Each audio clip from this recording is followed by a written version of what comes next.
అడవిలో ఉన్న ఆ మాయాబావి అందర్నీ ఆకర్షింపజేస్తుంది. స్వచ్ఛమైన మనసును వింటుంది, చెడిపోయిన పనిని సరిచేస్తుంది. రాజు కోరిన మంచి కోరికతో పిన్నిగారు నడుస్తారు. పంట పొలాలు పచ్చగా మారతాయి.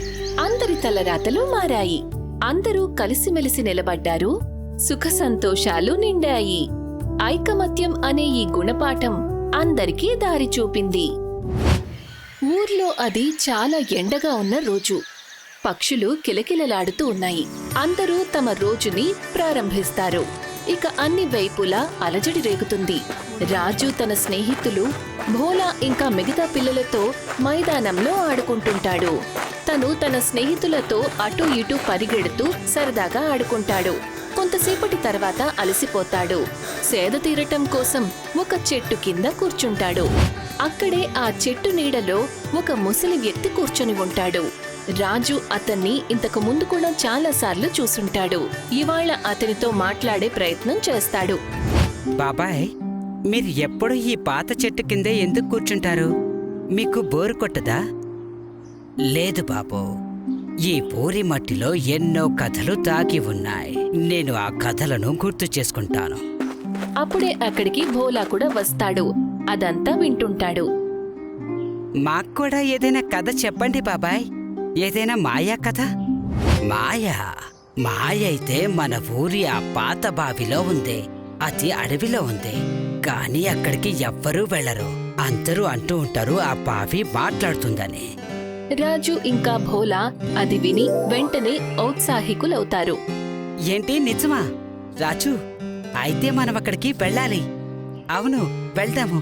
సరదాగా ఉంటుంది. కానీ జాగ్రత్త పిల్లలు, ఒంటరిగా వెళ్ళొద్దు. అడవి చాలా ప్రమాదకరమైంది. అక్కడ అడవి జంతువులు కూడా ఉంటాయి. రాజు ఇంకా భోలా సరేనని తల ఊపుతారు. అక్కడి నుంచి వెళ్ళిపోతారు.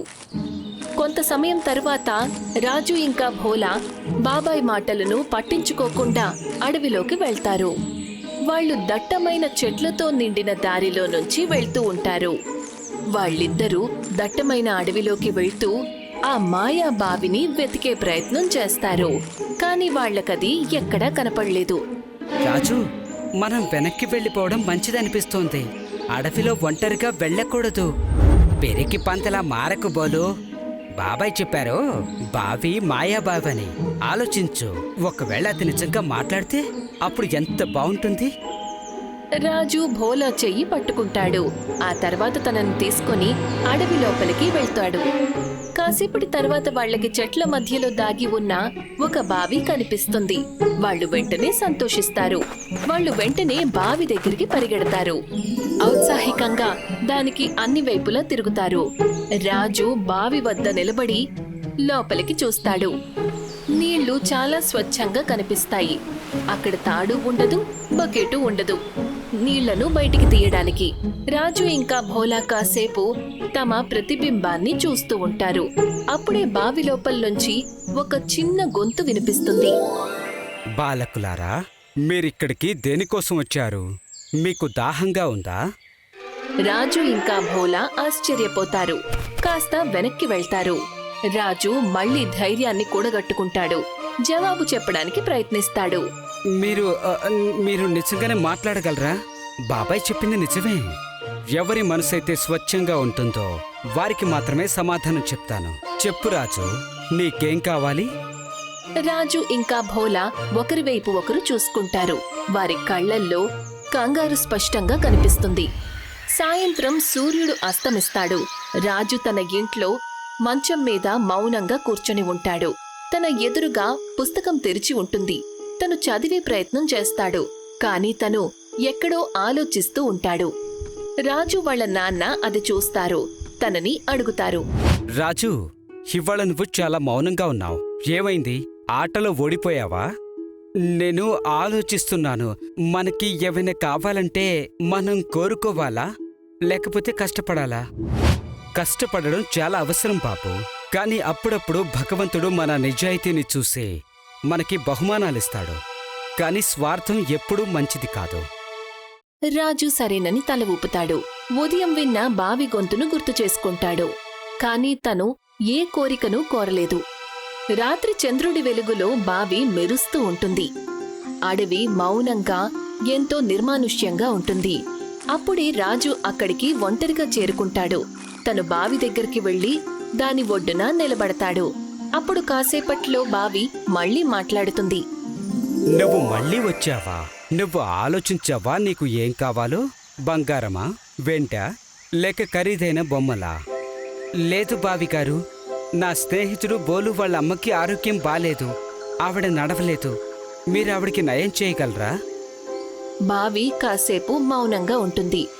రాజు కనిపిస్తుంది ఇక ఏ సమాధానము రాదని. తిరిగి వెళ్ళబోతాడు. అప్పుడే ఒక చమత్కారం జరుగుతుంది. బావిలో నుంచి ఒక మట్టి కుండ గాలిలో తేలుతూ బయటికి వస్తుంది. ఆ క్షణం చాలా అద్భుతంగా అనిపిస్తుంది. రాజు తన కళ్ళను నమ్మలేకపోతాడు. ఈ నీళ్లను తీసుకెళ్ళు, ఆవిడికి తాగించు. నీ నిజాయితీ నన్ను సంతోషపెట్టింది. నువ్వు నీకోసం ఏమీ కోరుకోలేదు. రాజు కుండను పట్టుకుని చూస్తాడు. అందులో నీళ్లు మామూలుగానే ఉంటాయి. కాని తను అప్పుడే విన్న మాటను నమ్మాలని నిర్ణయించుకుంటాడు.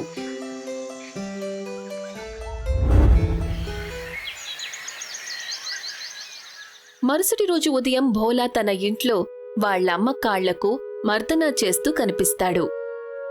వాళ్ళమ్మ మంచం మీద పడుకుని ఉంటుంది. కదలలేకపోతుంది. అప్పుడే అక్కడికి రాజు ఆ కుండతో పాటు చేరుకుంటాడు. అది తనకి ముందు రోజు రాత్రి లభించింది. అరే రాజు, నువ్విక్కడా? విమలా పిన్నిని కలిసి వెళ్దామని వచ్చాను. ఎలా ఉన్నారు పిన్ని? బావున్నాను బాబు, నువ్వెలా ఉన్నావు? నేను బాగున్నాను పిన్ని. మీకోసం ఒకటి తీసుకొనొచ్చాను. ఏంటి బాబు ఇది? మీరు ఇది ఒక మందని అనుకుంటే సరిపోతుంది. మీరు ఈ నీళ్లు తాగండి. ఇది మీకు చాలా మంచిది. విమల నవ్వుతుంది. కుండను తీసుకుంటుంది. భోలా తనకు సాయం చేస్తాడు. ఆవిడకా నీళ్లు తాగిస్తాడు. నీళ్లు ఖాళీ అయిన తరువాత భోలా కుండను కింద పెడతాడు. బాబూ రాజు, ఇవి మామూలు నీళ్లులాగే ఉన్నాయి. ఇందులో నువ్వేవైనా కలిపావా? అలాగే అనుకోండి. సరే, ఇక నేను వెళ్తాను. ఆ మాట చెప్పి రాజు అక్కడ్నుంచి వెళ్ళిపోతాడు. ఆ తర్వాత ఆ రోజు నుంచి విమల నెమ్మది నెమ్మదిగా శక్తిని పొందుతూ ఉంటుంది. మొదట్లో తన కాళ్లల్లో చిన్న అలజడిని అనుభూతి చెందుతుంది. ఇప్పుడు తన కాళ్లను స్వయంగా కదపగలుగుతుంది. భోలా రోజూ తనకి సాయం చేస్తాడు. తనకి అభ్యసం చేయిస్తాడు. ప్రతి గడుస్తున్న రోజుతో ఆమె మరింత మెరుగుపడుతూ వస్తుంది. ఆ తర్వాత ఒకరోజు ఆమె నిలబడే ప్రయత్నం చేస్తుంది. ఆమె ఒక్క క్షణం తడబడుతుంది. కాని తర్వాత సంభాళించుకుంటుంది. నెమ్మది నెమ్మదిగా అడుగులు ముందుకు వేస్తుంది. ఆ తర్వాత ఒకరోజు రాజు తన ఇంట్లో కూర్చుని చదువుకుంటూ ఉంటాడు. అప్పుడే భోలా వాళ్ళమ్మ విమలతో పాటు అక్కడికి వెళ్తాడు. విమల ముందుకు వెళ్తుంది. రాజుని హత్తుకుంటుంది. బాబూ, నీకు ఎలా ధన్యవాదాలు చెప్పాలో నాకు అర్థం కావడం లేదు. పిన్ని, ఇది నా బాధ్యత. నేను మీ కొడుకులాంటి వాణ్ణి కాదా? ముగ్గురు ఆ సంతోషాన్ని కలిసి అనుభూతి చెందుతారు. అందరూ చాలా సంతోషంగా ఉంటారు. అప్పుడే ఉన్నట్టుండి పక్క ఊరి నుండి ఒక ప్రకటన వినిపిస్తుంది. ఊర్లో వాళ్ళందరూ ఒక చోటికి చేరుకుంటారు. సర్పంచ్ అక్కడ మధ్యలో కూర్చుని ఉంటారు. రాజు, భోలా ఇంకా విమల కూడా అక్కడికి చేరుకుంటారు. ఏం జరిగింది అనేది తెలుసుకునే ప్రయత్నం చేస్తారు. మన ఊళ్ళో నీటి కొరత ఏర్పడింది. ఒకవేళ 2 రోజుల్లో నీళ్లు రాకపోతే పంట పొలాలన్నీ పాడైపోతాయి. సర్పంచ్ గారు, నేను ఆ మాయాబావిని సాయం అడుగుతాను. అది చాలా దయగలది. అందరూ కూడా ఆశ్చర్యపోతారు. ఎవరికీ కూడా ఆ మాయాబావి గురించి ఏమీ తెలీదు. అప్పుడే ఆ బాబాయ్ అక్కడికి వస్తాడు. ఎవరైతే వాళ్లకి దాని గురించి చెప్పారో. రాజు చెప్పింది నిజమే, కానీ బావి ఎప్పుడు సాయం చేస్తుందంటే ఊరంతా కూడా ఒకటిగా కలిసి ప్రార్థించినప్పుడు. ఇదేమైనా జరుగుతుందా? ఇవన్నీ ఒట్టి మాటలే. లేకపోతే ఏంటి? మనం ఇటువంటి మూఢనమ్మకాలను ప్రోత్సహించకూడదు. అదేమీ లేదు. రాజు ఆ బావి నుంచి నాకు కూడా మాయా నీళ్లను తాగించాడు. చూడండి, ఇవాళ దానివల్లే నేను మళ్ళీ నడవగలుగుతున్నాను. సర్పంచ్ గారు, ఊళ్ళో నీటి కొరత ఏర్పడింది. ఏమీ చెయ్యకుండా ఉండడం కంటే మనం ఒక ప్రయత్నం చెయ్యొచ్చు కదా. సర్పంచ్ 1 నిమిషం ఆలోచిస్తాడు. ఆ తర్వాత ఒప్పుకుంటారు. ఊరి వాళ్ళందరూ కూడా సరేనంటారు. వాళ్ళ మంచి కోసం అక్కడికి వెళ్లి ప్రార్థించాలని నిర్ణయించుకుంటారు. ఆ తర్వాత మరుసటి రోజు ఊరంతా ఆ బావి దగ్గరికి చేరుకుంటారు. సర్పంచ్ రాజుతో పాటు కలిసి పూజ చేస్తారు. బావి శాంతంగా అనిపిస్తుంది. రాజు ముందుకు వెళ్తాడు. మళ్ళీ బావి దగ్గరకు వంగి లోపలకు చూస్తాడు. ఓ మాయా బావి, మా ఊరికి సమస్య వచ్చింది. మాకు బంగారం వెండి అవసరం లేదు. మాకు మా పంటల కోసం నీళ్లు కావాలి.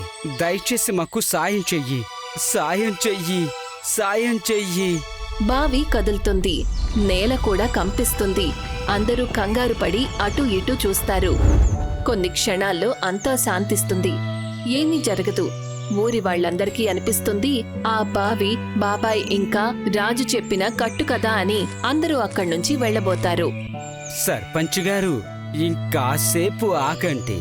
మనం మన ఊరి కోసం సాయం కోరుతున్నాము. మూఢనమ్మకంతో నాటకం ఆడడం లేదు. అందరూ అక్కడ్నుంచి వెళ్లిపోతారు. చివరికి రాజు, భోలా ఇంకా విమల బాబాయే నిలబడతారు. కంగారు పడకు రాజు, నాకు నీ మీద నమ్మకం ఉంది. ఎవరు నమ్మినా నమ్మకపోయినా. అందరూ అర్థం చేసుకోలేకపోతారు బావి ఎందుకు ఏమీ చేయడం లేదని. అలాగే ఆలోచిస్తుంటారు. కాసేపటి తర్వాత వాళ్లకి పైనుంచి ఒక నీటి చుక్క పడ్డం కనిపిస్తుంది. రాజు పైకి చూస్తాడు. అప్పుడే చిన్నగా వర్షం మొదలవుతుంది. అది నెమ్మది నెమ్మదిగా పెద్ద వర్షంగా మారుతుంది. అప్పుడే బావి మళ్లీ ప్రతిక్రియను మొదలు పెడుతుంది. నందన్ కోర్ నివాసులారా, ఐకమత్యంలోనే శక్తి ఉంది.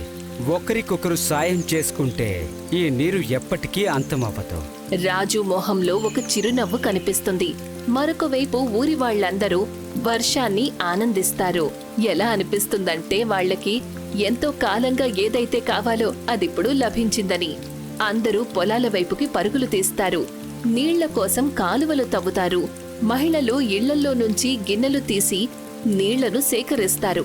నెమ్మది నెమ్మదిగా ఊర్లోని చెరువు మళ్లీ నిండిపోతుంది. దానితో పాటే రాజు, భోలా, విమల ఇంకా బాబాయ్ అడవి నుంచి మళ్లీ ఊర్లోకి వచ్చేస్తారు. మమ్మల్ని క్షమించు రాజు, మేము నిన్ను తప్పుగా అనుకున్నాం. ఇదంతా నీ కారణంగానే జరిగింది. రాజు, నువ్వు నిజంగానే హీరో. నీ కారణంగా అందరికీ నీళ్లు లభించాయి. లేదు సర్పంచ్ గారు, ఇదంతా నా వల్ల కాదు. ఇది మన ఊళ్ళో ఐకమత్యం, నిజాయితీ వల్ల జరిగింది. నేనేమి హీరోని కాదు పోలు. నిజమైన మాయ అయితే మన ఐకమత్యంలో ఉంది. సరిగ్గా చెప్పావు. ఎదుటి వాళ్ళ మంచి కోరుకునే వాళ్ళకి ప్రకృతి స్వయంగా మంచి చేస్తుంది. ఊర్లో వాళ్ళందరూ ఆ క్షణాన్ని ఆనందిస్తారు. ఆనందంగా అందులో మైమరచిపోతారు. బావి అక్కడ శాంతంగా ఉంటుంది. ఎప్పుడైనా ఊరి వాళ్ళకేదైనా అవసరం వస్తే వాళ్ళకి సాయం చేస్తుంది. అంతటితోనే కథ అంతమవుతుంది.